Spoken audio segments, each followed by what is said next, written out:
Good morning, students. In ENGSCC 204, nowadays what we are doing, we are going through important terms which are used in literature.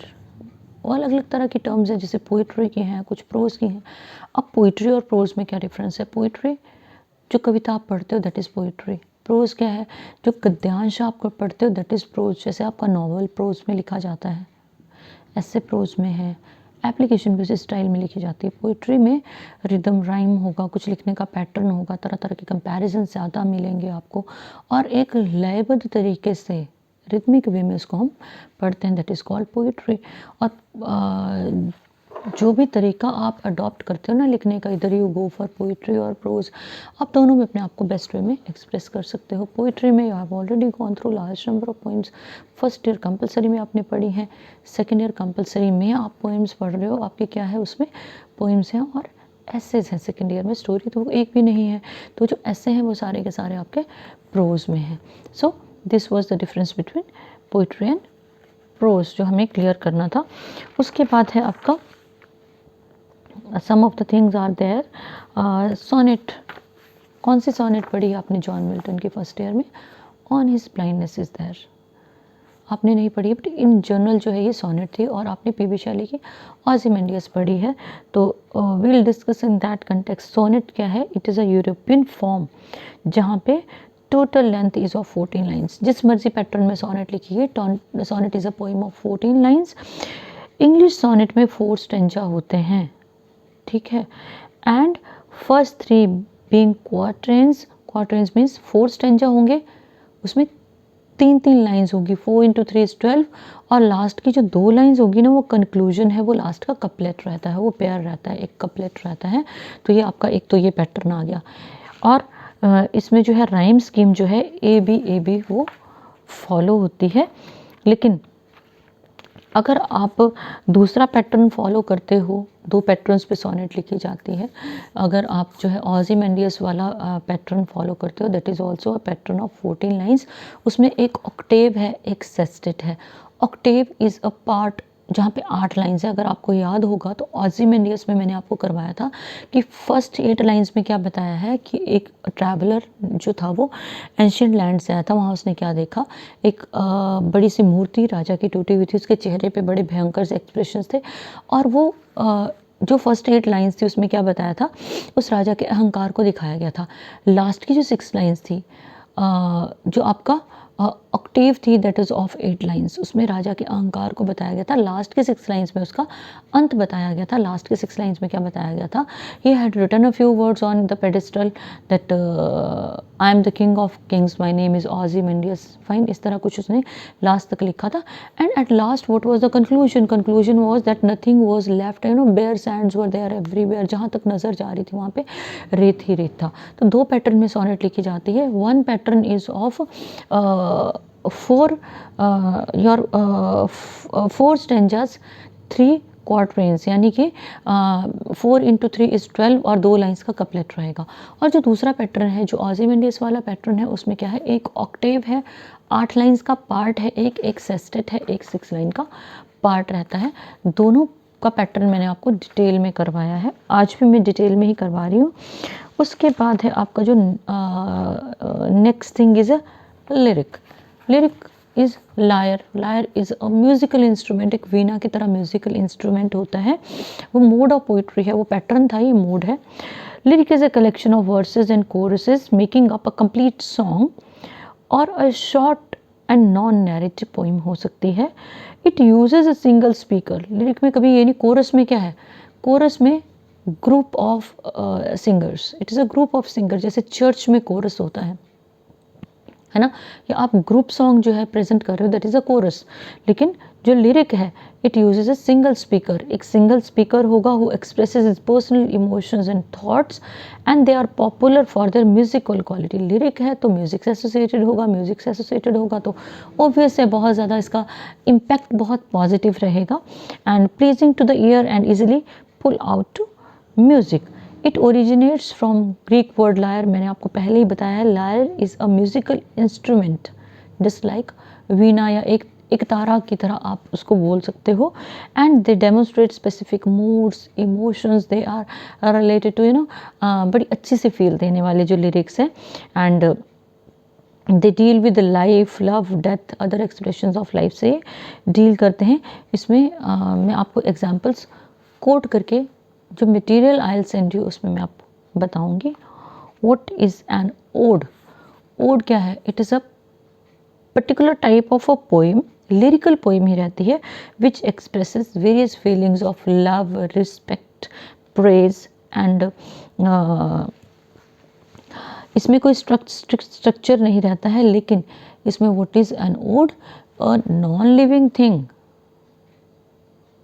Is worshipped और is considered as a living thing. जैसे ode to the west wind है ना, ode to autumn है John Keats का, और इस तरह की जो कुछ एक पोइम्स है। ओड टू साइके है, कीट्स ने बहुत सारे ओड्स लिखे हैं जहाँ पे उसने लिविंग बीइंग बताया है उन चीज़ों को जो अदरवाइज इनएनिमेट हैं। तो ये आपका ओड आ जाता है। Then next thing is your epic. What is an epic? Epic एक महाकाव्य होता है। It is a very long narrative poem and which means a poetic story basically.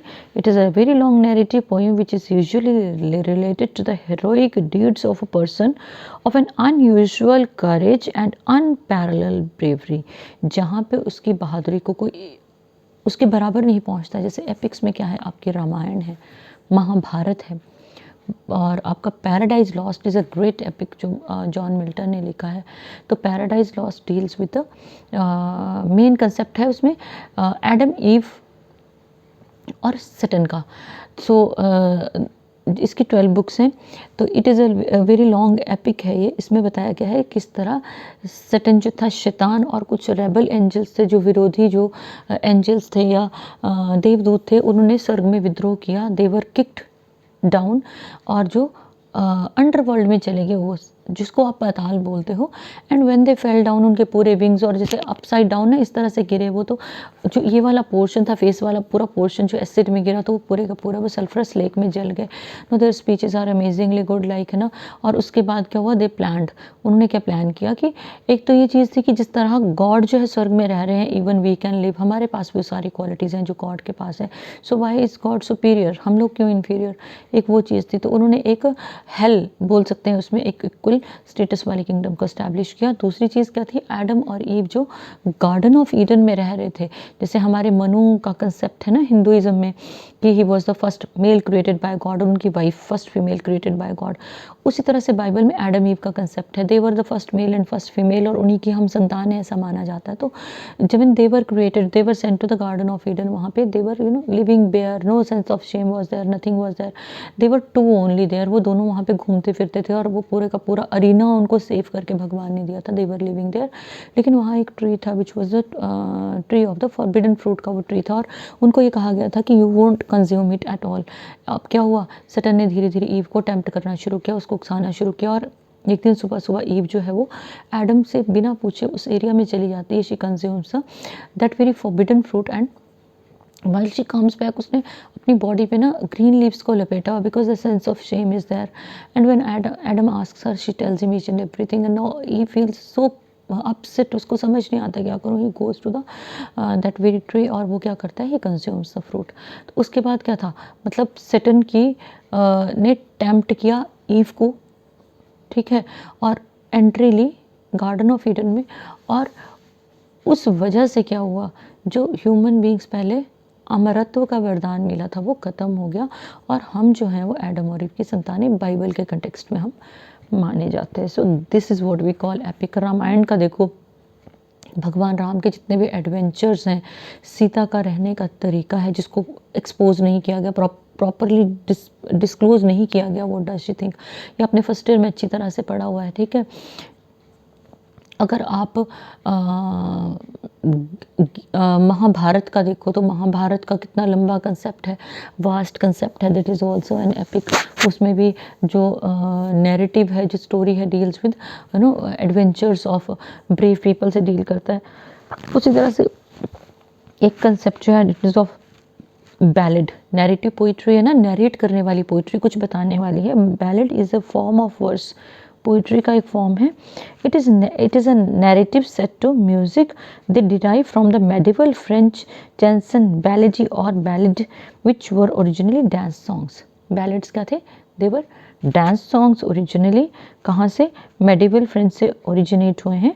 They were particularly characteristic of popular poetry and they dealt with popular poetry and they were widely used across the Europe. जो ballads हैं उनको Europe, America, North and Australia, North Africa में use किया गया. And they are often 13 lines with an A B C and consisting of couplets of rhymed verse. और ballads were written and sold on single sheets पे लिखे जाते थे.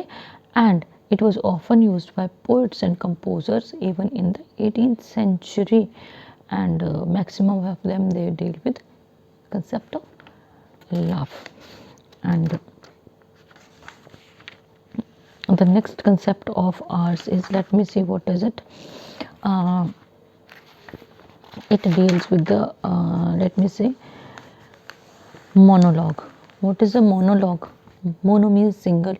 When a single character is there, fine, that very character expresses himself when none is there on the stage. Stage पे कोई भी नहीं है, ठीक है, वो होगा आपका soliloquy. किस तरह से? आपने कई बार देखा होगा मूवीज़ में कि जो मेन कैरेक्टर है या हीरो ऑफ द मूवी है जो या हीरोइन ऑफ द मूवी है, they are they behave in the most decent way. बड़ी अच्छी तरह से, बड़े सॉफ्टली, बड़े प्यार से बात करते हैं. लेकिन कोई मोमेंट ऐसा अकेला आता है व्हेन दे आर अलोन, ठीक है ना. ऑडियंस तो उनको देख रही है लेकिन वो मूवी में वो अकेले होते हैं. देन दे रिवील कि मैंने इस XYZ कैरेक्टर से अपना बदला लेना है, मेरा कैरेक्टर इस तरह का है. सॉलिलरी की टर्म यूज़ हुई है. तो ये सॉलिलरी की जो टर्म है ये आपकी जो आपका प्ले है सेकेंड ईयर का द मर्चेंट ऑफ वेनिस, उसमें भी यूज़ हुई है. तो we can take examples from there. जब मैं आपको कंटेंट भेजूँगी हैंड रिटन तो I will mention it there. Then there is another term that is dramatic monologue. Dramatic means it is related to drama. लेकिन इसमें क्या रहता है? इसमें भी कैरेक्टर अपनी इनर सेल्फ को रिवील करता है कि what does a character think of herself or himself. इसमें मैं आपको एग्जांपल दूंगी रॉबर्ट ब्राउनिंग का. Robert browning is a well known writer और पोइट ऑफ ड्रामेटिक मोनोलॉग्स. उसमें क्या है, एक I forgot the name of the poem. He was in love with a 16-year-old girl and the poet himself was of 48. जो speaker है, ठीक है. And the girl she passed away. When she passed away, लड़की की death होगी, उसकी dead body it was lying on the floor and the poet reach there. No he starts communicating. अब वो अपने भावों को एक्सप्रेस कर रहा है, लड़की सामने है. यानी कि ड्रामेटिक मोनोलॉग में क्या है, एक इंटरलोक्यूटर रहता है और एक स्पीकर रहेगा. इंटरलोक्यूटर हार्डली रिएक्शन देगा या कुछ बोलेगा या कभी नहीं बोलेगा, लेकिन एक इंटरलोक्यूटर ज़रूरी है. थॉरली अकेला जो है वो स्पीकर नहीं होगा. तो जो पोइट है, सॉरी जो स्पीकर है, वो वहाँ पहुँचता है and he starts expressing himself कि I loved you from the core of my heart. लेकिन हमारी एज का इतना गैप था तो I couldn't just express it. और अब तुम बहुत छोटी थी तो मैं वो चीज़ें रिवील नहीं कर पाया, ठीक है ना. एंड जो रे ऑफ होप जो है जिस जिंक से आ रही है, जो कब से लगे होते हैं ना दरवाजे पे, उससे आ रही है. तो ही इज़ एक्सपेक्टिंग कि may be in the next world हम लोग मिलेंगे और तुम मेरा वेट करोगे. तो इस तरह से जो है ड्रामेटिक मोनोलॉग में क्या रहेगा, एक आपका इंटरलोक्यूटर रहेगा. Interlocutor a person would be there जो हार्डली कम्युनिकेट करता है, कई बार नहीं करता, लेकिन रहेगा ज़रूर, वो चाहे चुप बैठा होगा. लेकिन जो पोइट है या जो स्पीकर है वो अपने भावों को अपनी तरीके से वो एक्सप्रेस करता है. सो ड्रामेटिक मोनोलॉग जो है इफ़ेक्टिवली यूज़ किया था रॉबर्ट ब्राउनिंग ने अपनी पोइट्री में. So today we will go through these terms only. Rest of the things will continue in the next lecture. और तब तक आप क्या करोगे, I will send you pics of my register जहाँ पे मैंने ये टर्म्स लिखी हैं. आप लोगों ने अपने हैंड राइटिंग में उन टर्म्स को कॉपी करना है, अंडरस्टैंड करना है और वीडियो को देख के अंडरस्टैंड करना है. So good day.